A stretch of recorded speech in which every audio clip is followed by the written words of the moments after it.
প্রায় দিনই আমার প্রতিবেশীর মেয়ে আমার ছেলের সাথে খেলতে আসে। সেই দিনও এসেছিল আর আমার বারান্দাতে এই গোলাকৃতি বস্তুটা দেখে জিজ্ঞাসা করলো, আন্টি এত বড় সুপারি তুমি কোথায় পেলে?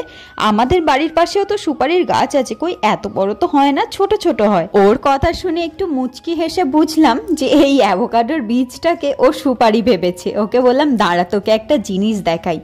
ফ্রিজ থেকে অ্যাভোকাডোটা বার করে কেটে দেখালাম ভেতরে কি আছে। প্রতিবেশীর মেয়েটি তখনও বুঝে উঠতে পারেনি যে এই জিনিসটা কি। এটা দেখে আমাকে বলল, আচ্ছা এই সুপারিটা তো আমাদের গাছের মতো নয়, এটা একটু অন্যরকম। ওকে বললাম, এটা সুপারি নয়, এটা হলো অ্যাভোকাডো। আর পাঁচিলে যেটা দেখছিস ওটা হলো ওই অ্যাভোকাডোর বীজ, যেটা আমি প্রত্যেক দিন রোদে দিয়ে শুকনো করছি। এটা আমি কিছুদিন পরে বসাবো মাটিতে, দেখবো এর থেকে গাছ তৈরি হয় কিনা। বাচ্চাটি আমাকে বলল, আচ্ছা আন্টি তোমার কাছে যদি চারা তৈরি হয় আমাকেও একটা দিও তো, আমিও বাড়ির পাশে বসাবো।